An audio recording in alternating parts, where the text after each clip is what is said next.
예, 하나님의 은혜가 더 풍성하게 임하기를 예수님의 이름으로 축원해 드립니다.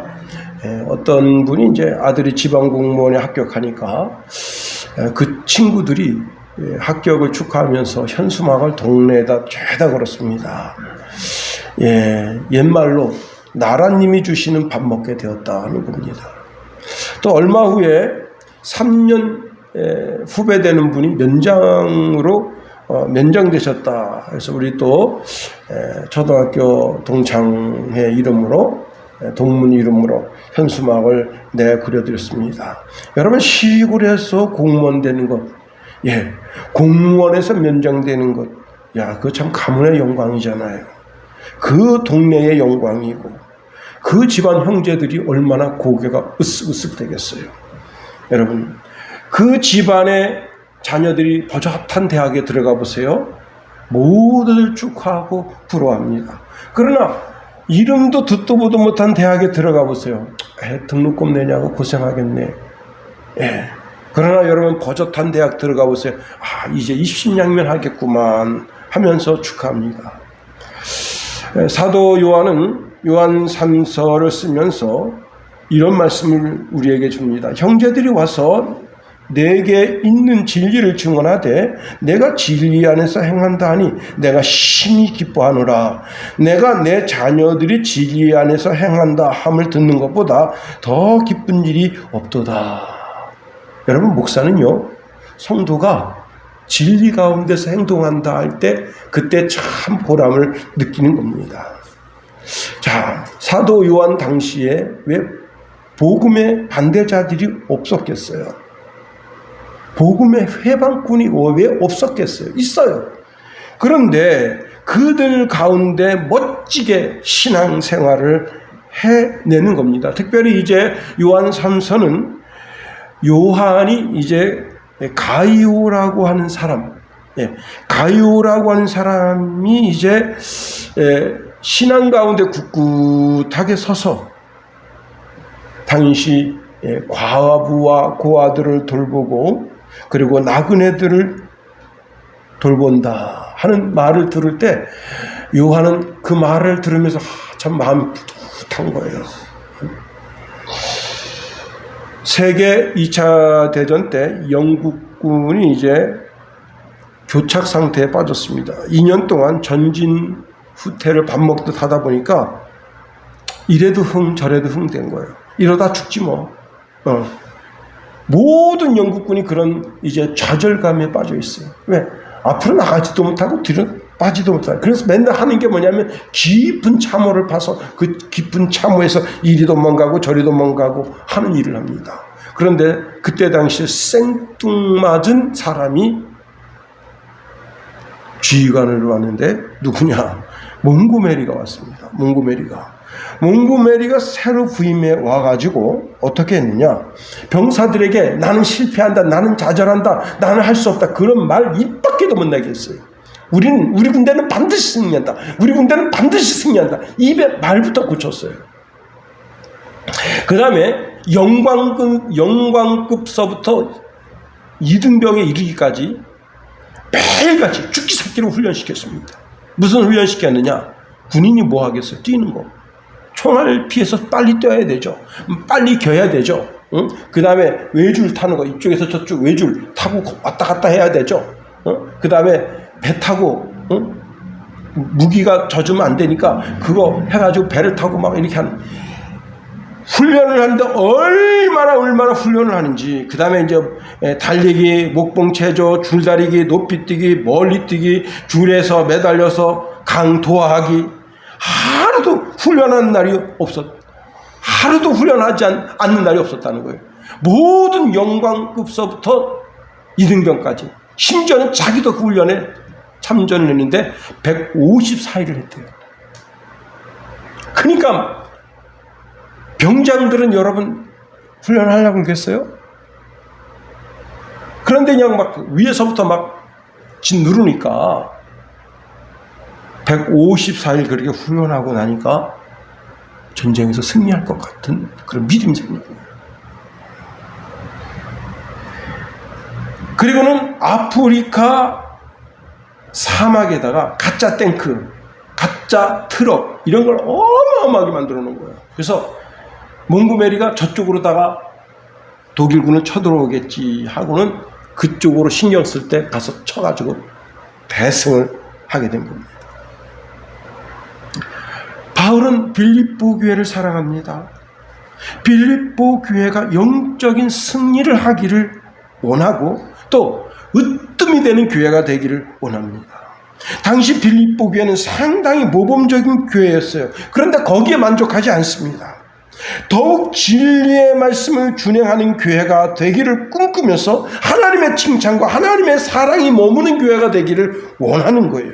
그러기 위해서는 반드시 제거해야 할 것이 있다는 거예요. 사도 바울은 신앙에 있어서 먼저 세 가지를 삼가해야 된다 말합니다. 제가 이제 어떤 영상을 봤는데,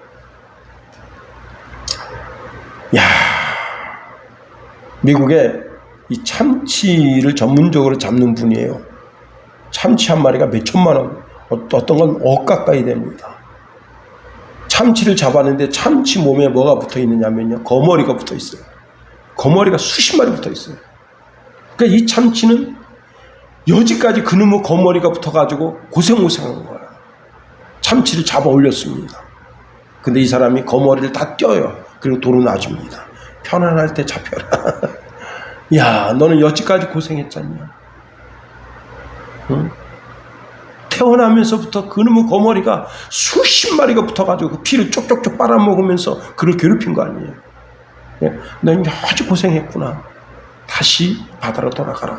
거머리를 싹 띄워주고, 멋지게, 이 대서양을 멋지게 돌아다니다가 나중에 더 성숙해서 더 커진 다음에 그때 낚시에 잡혀라.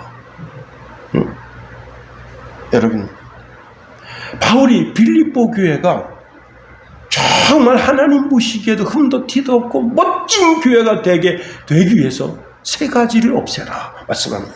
우리 한번 2절 말씀 다시 한번 읽어봅니다. 시작. 개들을 삼가고 행악자들을 삼가고 몸을 상해하는 일을 삼가라. 여기 삼가라는 말은 삼가할 것은 삼가하고 그 반대로 힘써야 할 것은 힘써야 된다는 겁니다. 첫 번째, 개들을 삼가라 그랬습니다. 개들. 여러분, 길거리에 다니면서 사람에게 덤비는 사나운 짐승을 개라 합니다. 제가 이제 아주 오래전에 선배 목사님하고 북한산을 등산하러 갔는데요. 거기 들개가 한 40-50마리가 있어요. 근데 그 들개를 먹이는 할머니가 있습니다. 우리가 그 산자락으로 지나가려고 하는데 들개들이 가는데 와, 되게 무서워요. 근데 그 할머니는 이렇게 말합니다. 안 물어요. 걱정하지 마세요. 안 물어요. 아니야, 물지 안 물지 어떻게 하냐고. 그 개들이 으르렁 되는데, 그러니까 이제 그 자락으로 못 가고 어떤 사람이 이야기해 주더라고요. 이렇게 돌아서 좀 길이 멀긴 해도 그쪽으로는 개가 없다는 거예요. 근데 그 할머니가 그 들개들을 사료를 사다가 먹여주고 있습니다. 그 이제 구청에서 정리한다 했는데 어떻게 되는지는 모르겠어요. 사람들이 무서워서 그 산에서 하산하다가 내려오다가도 되더라고. 반대로 갑니다. 그렇게 하면 안 됩니다. 들개한테 물리면 누구한테 책임질 거예요? 응? 근데 그 할머니가 계속 먹이를 갖다 줍니다. 참치, 그 비싼 참치를 갖다 찢어서 먹이고, 그리고 사료, 동글동글한 사료 있잖아요. 그 사료를 먹입니다. 유대인들은요, 이 들개가 사방팔방에 있습니다. 특별히 이제 이 들개는 이방인들을 상징할 때도 있고요, 경멸하는 존재로 그렇게 표현할 때가 있습니다. 얼마 전에 이제 아버님이 호박밭 마리에 누가 예쁜 개를 버리고 갔다는, 주인이 있는 개라서 집에 데려오기는 좀 그렇다. 그런데 이제 그 개가 비 오는 날 갖다 버렸는데 비 쪽 맞고 이제 호박 그 정리하는 그 비닐하우스에 거기 데려다 놓고 먹이를 줬다는 거예요. 그렇게 한 일주일 먹이 주니까 정 붙은 거 아니에요. 그 어느 사람이 누가 싹 들고 가버렸어. 그 내가 그 개가 무슨 개입니까? 그랬더니 비싼 개다. 비싼 개. 예? 여러분 우리가 개 그러면 아주 귀여운 이미지만 생각합니다. 사람을 잘 따르는 그런 이쁜 개만 생각합니다. 한 3, 4일 전인가요? 예, 동호회에서 집에 기르는 개 자랑전이 일어났어요. 근데 자기 집 개가 개 새끼가 200만 원이에요. 근데 그게 탈골이 생겼어. 수술하는데 120만 원 들었대요. 야. 그리고 그 개를 기르고 난 이후부터 자기는 개고기를 안 먹는다. 그리고 저보고 뭐라고 해요? 목사님 개고기 드세요. 난 춘천에 와서 먹어본 적은 한 번도 없다. 그랬어요. 여러분 효자 사거리에서 남춘천역으로 가는 길목에 보면 여러분 개 용품 파는 전문점이 있습니다. 개집, 개 전용 침대, 개 전용 변기, 전용 식품 별별 거 다 있어요. 개 보험도 있고 어떤 사람은 개에게 유산까지도 물려준다. 그리고 어떤 사람은 개 죽으면 묻는 동산이 있어서 거기다가 개 사람 죽은 것처럼 똑같이 하고 묘비도 세워준다. 제가 이제 서울에 있을 때 한 집사님 전화 왔어요. 목사님 막 울면서 목사님 왜 우세요? 우리 시추가 하늘 날아갔어요. 내가 서로 정신 나갔구만. 아니 걔가 하늘 날아갔는지 안 가는지 어떻게 알아요? 예수를 영접했나? 걔도? 하늘 날아갔어요. 와서 예배 드려주세요. 아이 집사님 개 죽었다고 누가 예배 드립니까? 어떡해요? 그냥 조용히 집에 있는 헌 가방에다가 개를 이렇게 잘 싸고 아차산에 가서 양지바라는 것을 묻어주세요. 이야 개 죽었다고 예배 드려달라고. 여러분 정신 있는 거예요 없는 거예요? 응? 사람에게 맞추면 하나님이 기뻐하실 게 뭐 있겠어요? 우리는 늘 언제나 성경 말씀에 비춰가야 되는 거예요. 물론 개가 충성심이 강하다. 그래서 그 충성심이 강한 것 때문에 늘 배반을 일삼는 사람 보면 개만도 못하다. 그렇게 빗대어서 말하기도 합니다. 자, 유대인들에게 있어서 개는 아주 나쁜 이미지만 가지고 있어요. 좋은 이미지는 전혀 없습니다. 그래서 유대인들은요, 첫째는 개를 기르지도 않고 사랑하지도 않고 잡아먹지도 않고 개가 보이면 발로 차버립니다. 개가 동네에 살지 못하게 되니까 어떻게 돼요? 들개가 됩니다. 들개가 무리를 지어 다니면서 쓰레기통을 뒤지고요, 또 약한 사람을 공격합니다. 자, 또 들개가 막 자기들끼리 짝짓기를 해서 새끼를 어마어마하게 낳습니다. 그래서 유대인들은 개 자체를 다 싫어합니다. 그래서 여기 개를 삼가고라고 하는 말은 정확하게 번역을 한다면 개들이 있나 살피라는 뜻이에요. 네, 개들이 있나 살펴라. 헬라어 관사가 붙어 있어가지고요, 그 개들을 살펴보라는 거예요. 개들은 밥 먹을 때 건드리지 않는다. 개가 밥 먹을 때 건드리면 물리게 된다는 거예요. 주인도 문다는 거예요. 자, 성도들이 패거리를 지으면서 교회를 어지럽히고 자신의 이익을 위해서 물불 가리지 않고 달겨든다. 이 사람들은 예수 그리스도를 가장한 갯떼와 같은 자기 자신의 이득만을 위해서 움직이는 자들이다 하는 겁니다. 자, 그래서 교회를 갈라서게 하고 교회를 힘들게 하고 교회에서 자기 힘이 크다고 으르렁거리고 자신들의 이익을 극대화하기 위해서 교회 파벌을 짓는다. 빌립보 교회 안에 그런 개들이 있는가 살펴보라는 거예요.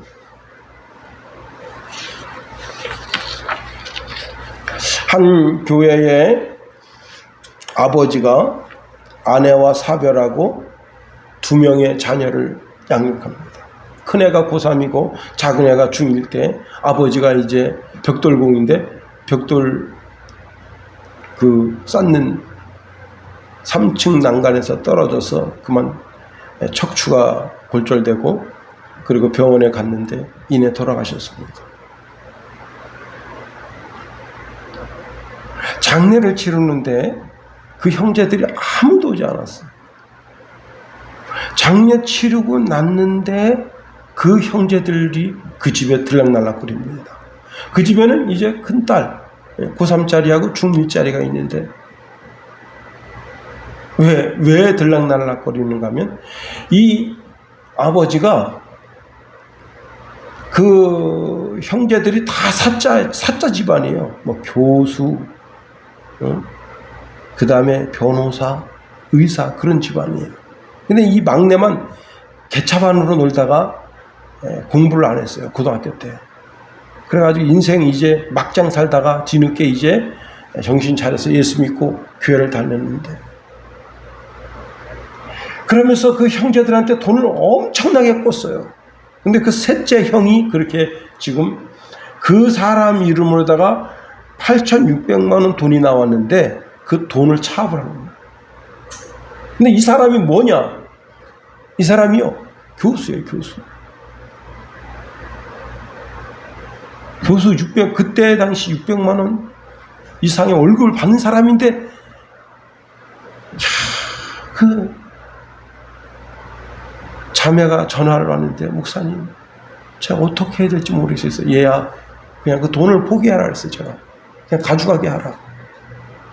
그것 때문에 너무 마음 쓰면 너 몸이 상해진다. 그리고 너가 이제 걔가 상고를 다녔어요. 상고를 다녔으니까 빨리 졸업해서 네가 취직해서 네 집안을 이렇게 세워라. 그리고 사람 보지 말아라. 그리고 다 모든 인연을 끊어라. 이제는 예수 안에서. 여러분 정말 개떼 같아요. 하루에 한 번씩 찾아옵니다. 퇴근을 자기네 집으로 합니다. 그리고는 결국 지었고 도장 받아가지고 가서 그 8,600만 원 다 찾아갔다. 여러분 힘들고 어려울 때는 한 번도 찾아오지 않다가 아버지가 돌아가시고 나니까 그 돈 뜯어먹겠다고. 여러분 개의 습성이 아주 역겨운 거예요. 베드로후서 2장 22절에 보면 참된 속담에 이르기를 개가 그 토하였던 곳에 돌아가고 돼지가 씹었다가 더러운 구덩이에 도로 누웠다 하는 말이 그들에게 응하였도다. 자, 개가 아무 것이나 막 먹어요. 배가 고프니까 상한 것도 막 먹습니다. 그래서 위장에 탈이 나요. 자, 위가 아파서 소화를 시키지 못하는 것을 다 토해냅니다. 그리고는 이제 따뜻한 곳에 가서 담장 밑에 가서 몸을 웅크리고 몸을 데펴요. 그럼 몸이 신정됩니다. 그러면 자기가 개웠던 걸 다시 또 먹으려고 자기 든다. 그 자기가 개웠던 게 뭐예요? 상한 음식. 그거 먹으면 죽는 음식이에요. 다시 말하면 다시 그것을 먹는다는 것은 죄악을 다시 곡씹는다는 거예요. 우리가 토해낸 죄악을 다시 삼키는 그런 악습을 가지는 것이 바로 개와 같은 거예요. 하나님은 우리가 어떤 상황과 환경 속에서라도 거룩하기를 원합니다. 데살로니가전서 4장 3절에 이렇게 말씀합니다. 하나님의 뜻은 이것이 너희의 거룩함이라. 곧 음란을 버리고, 하나님 우리가 거룩하게 살기를 원하시는 거예요. 두 번째로 행악자를 삼가라 말씀합니다. 행악자라는 말은 악한 일꾼들을 주의하여 보라 그런 뜻입니다. 이들은 하나님의 은혜를 믿지 않고 율법을 행함으로 구원을 얻는다고 주장하는 자들이에요. 다시 말하면 유대교인들은 마귀가 쓰는 자들입니다. 악을 행하는 자는요 나라도 얼어요. 사회도 헐고 가정도 헐고 교회도 헐고 개인을 헐어서 망하게 합니다. 우리나라가 이제 월남전에 많은 군인을 파병했어요. 그래가지고 거기서 번 돈으로다가 우리나라 무기를 근대화하기 위해서 16을 이제 미국으로부터 사들였습니다. 근데 그거를 이제 중개하는 사람이 누군가 하면 콜트사의 한중형이라고 한 사람입니다. 이 사람이 현금으로 100만 달러를 들고 박정희를 찾아왔어요. M16을 구매해줘서 감사하다 하고 100만 달러. 여러분 지금도 100만 달러가 큰데 그때는 그 돈이 어마어마하게 큰 돈이에요. 박정희가 그것을 받아들고는 100만 달러. 내 봉급으로 3대가 일해도 만져보기 힘든 큰 돈이구려. 하나 물어봅시다. 이 돈 정말 날 주는 거요? 네, 물론입니다. 대신 조건이 있어 들어주겠어? 예, 말씀하십시오. 이 돈 100만 달러는 내 돈도 아니고 당신 돈도 아닙니다.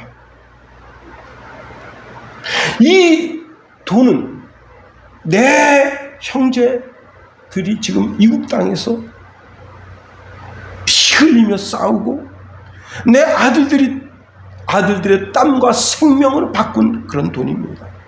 그러니 한 나라의 아버지 된 자로서 어떻게 이런 돈을 받을 수 있겠어? 이 돈을 도로 가져가시고 이 돈에 대한 해당되는 만큼 M16을 더 우리한테 보내주시오.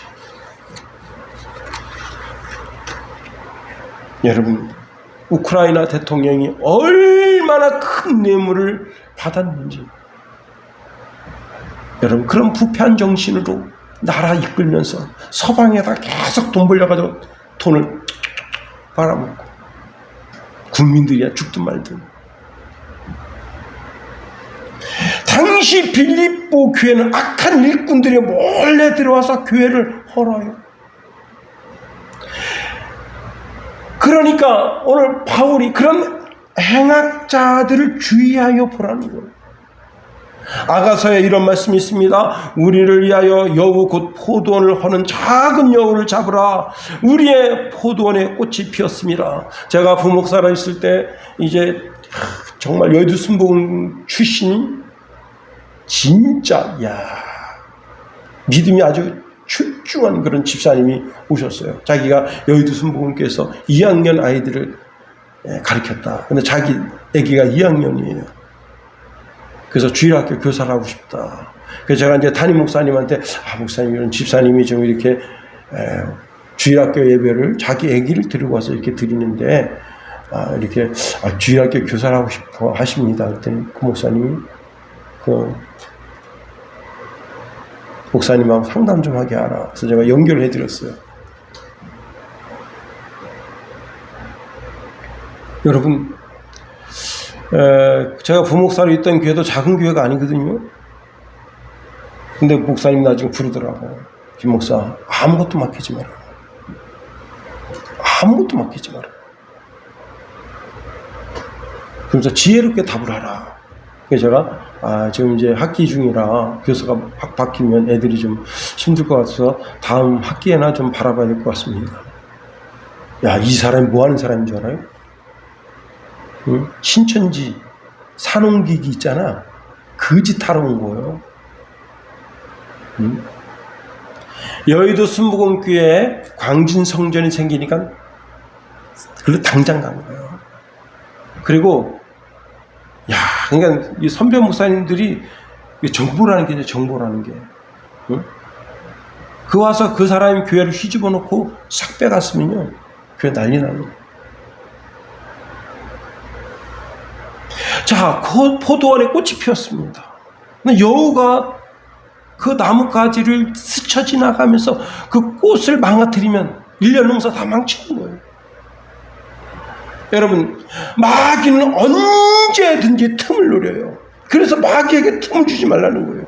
에베소서 4장 25절 28절에 보니까 그런 거짓을 버리고 그 이웃과 더불어 참된 것을 말하라. 이는 우리가 서로 지체가 됨이라. 분을 내어도 죄를 짓지 말며 해가 지도록 분을 품지 말고 마귀에게 틈을 주지 말라. 도둑질하는 자는 다시 도둑질하지 말고 돌이켜 가난한 자들에게 구제할 수 있도록 자기 손으로 수고하고 선한 일을 하라.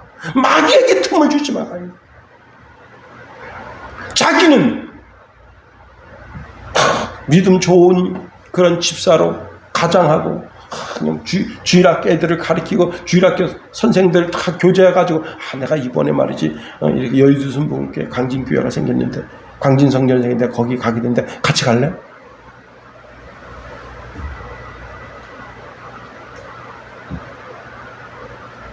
옳은 게 아닙니다. 우리 입술에 거짓이 없어야 돼. 입에서 나오는 모든 것이 거짓말이면 나를 마귀가 쓰고 있다는 사실을 알아야 됩니다. 그러면 우리는 참된 말을 해야 돼요. 우리 속에 분노가 일어나도 그 분노가 내 삶 속에서 죄가 되지 않도록 그 분노를 잘 삭히는 것이 중요합니다. 가인은 마음의 분노를 잘 다스리지 못했어요. 그래서 악한 날에 악하게 쓰임받은 거예요. 여러분, 아무리 날이 악한 날이라도 선하게 쓰임받는 그런 하나님의 사람이 되어야 되는 거예요. 그 마음의 악을 다스리지 못합니다. 잠언서 16장 32절에 보니까 노하기를 더디하는 자는 용사보다 낫고 자기 마음을 다스린 자는 성을 빼앗는 자보다 나으니라 말씀합니다. 그리고 도둑질하지 말아야 돼요. 길가 지나가다가 잘 익은 둥근 호박 절대 손대면 안 되는 거예요. 길가 잘 익은 자두 여러분 절대 손대면 안 되는 거예요. 마귀에게 자기 심령 가운데 틈을 주면 안 되는 거예요. 제가 이제 시골집 들락날락거리는데 그 들어가는 코너집에 와 자두가 와 그렇게 그냥 탐스럽게 익었어. 차 세우고 손만 딱 대도 딸 수 있어. 와 진짜 어릴 때 생각나더라. 어릴 때 집 뒤에 자두나무가 있었어요. 나무가 새우루가 있었는데 침 넘어가네. 아침에 일어나자마자 제일 먼저 가는 거예요. 1등으로 가는 거예요. 가서 제일 잘 익은 거 이렇게 만지면 말랑말랑합니다. 와, 그 달달함. 그 생각이 딱 나는 거예요. 야, 하나 먹고 싶다. 그런데 목사가 거기서 남의 그 도둑질하다 걸려보세요. 응? 하나님 망신, 개망신 아니에요. 야, 목사가 도둑질 난다. 집에 왔어요. 그런데 식탁 마루에 이 자두가 이만큼 있는 거예요. 야, 그래서 내가 이거 웬 자두냐 그랬더니, 그 코너집에서 어머니 드시라고 가져왔다. 어머니가, 야, 자두 좀 먹어라. 그냥 거기 그 자리에서 먹는데 옛날 맛이 아니에요. 달달한 맛이 아니에요. 이게 뭐냐면 자두가 개량된 자두라서 맛이 덜해요.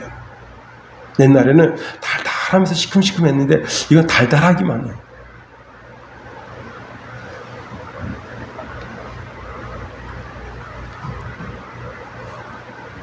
어느 시골에 한 집사님이 나이가 많이 드셔서 돌아가시게 됐어요. 시골 교회가 형편이 좋지 않아서 전도사님을 모셨는데 이제 그 집에서 연락이 왔어요. 아버님이 돌아가시려고 하니까 와서 임종예배 드려주세요. 그래서 전도사님이 급하게 이제 이렇게 구역 식구들 이렇게 초청해서 그 집에 갔습니다. 임종예배를 드리고 난 다음에 그분이 안수 집사님인데 집사님 예수님 믿으시죠? 그때 예수가 누구요? 아니 집사님은 이 시골교회 이제 이렇게 안수 집사님이시지 않습니까? 예수님 모르세요? 그때 난 예수 모릅니다. 아니 교회를 30-40년 다니셨는데 예수 모른단 말이요? 내가 교회를 간 건 예수 믿으려고 간 게 아닙니다. 그럼 교회 왜 오셨습니까? 내가 객지에 나와서 생활하다가 어디 마음 붙일 데 없고 정 붙일 데 없는데 교회 가니까 반갑게 날 대해줍디다. 그래서 교회 간 거지. 나 예수가 누군지 모르고 하나님 누군지도 모릅니다. 그랬더니 어떤 분이 이런 말 했습니다. 이분이 회의할 때마다 반대한 이유가 있었다. 회의할 때마다 반대했다. 30년 동안 재직해야 할 때마다 무조건 반대했다. 돈 들어가는 일 무조건 반대했다. 그리고는요, 그때부터 말을 안 해요. 그러니까 전사님 속이 타잖아요. 이때라도 지금 다시 예수 그리스도 영접시키려고 안수 14인데 지금 막 안달복달 난 거예요. 근데 입을 안 열어. 입을 열었어. 예수 그리스도를 구주로 영접한다고 아멘 하세요. 그렇게 3시간 반이 흘렀습니다. 영안이 열렸어, 이분이.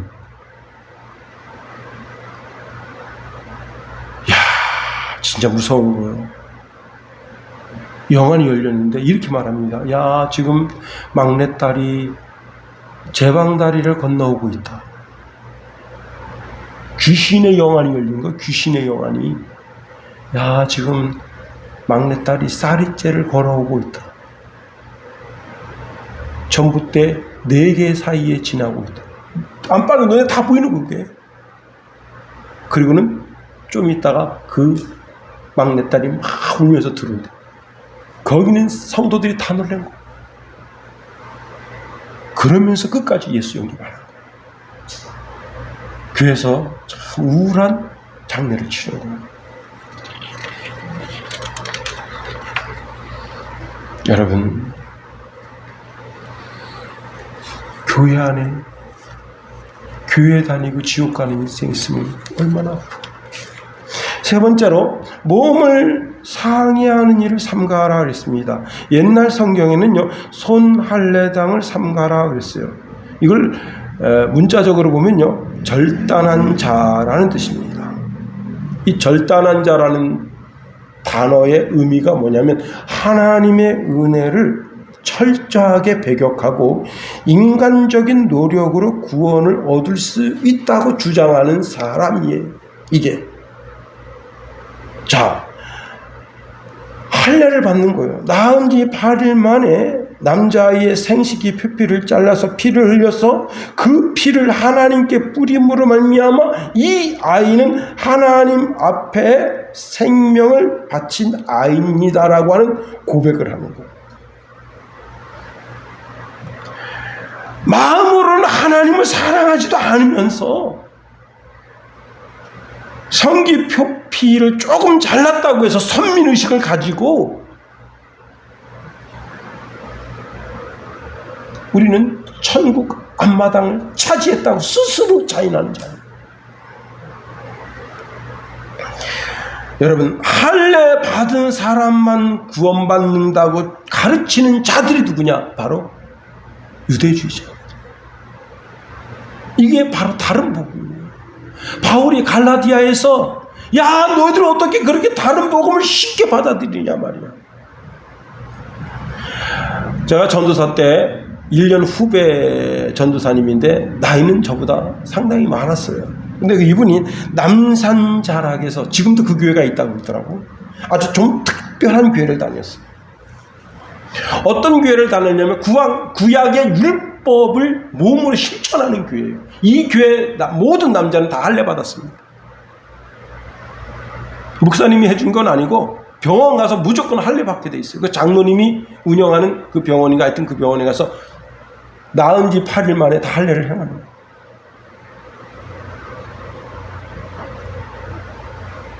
아니 무슨 대한민국에 그런 교회가 있을까? 있습니다. 야, 그 전사님이 그 교회에서 이루어지는 모든 율법적인 걸 저한테 다 말해요.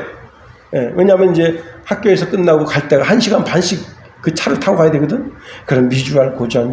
근데 놀라운 일이 생겼습니다. 신학교 졸업하고 그분이 그쪽으로 가는 거예요. 여러분 옛말에 이런 말에서 도둑질하면서 배운다고 그걸 지가 배워가지고 지가 그걸 진리의 말씀으로 삼는 거예요. 그런 교회를 세운 거야. 야, 예수 믿으려면 다 할례 받아.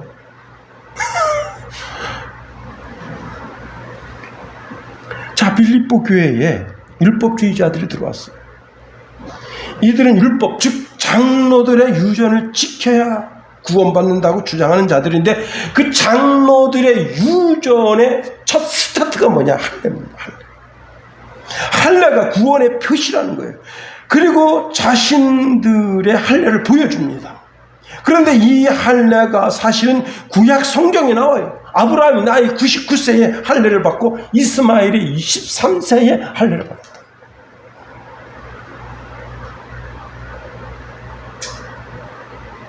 이스라엘 백성들이 출애굽하는 여정에 하나님께서 모세를 하나님 호렙산에서 불렀어요.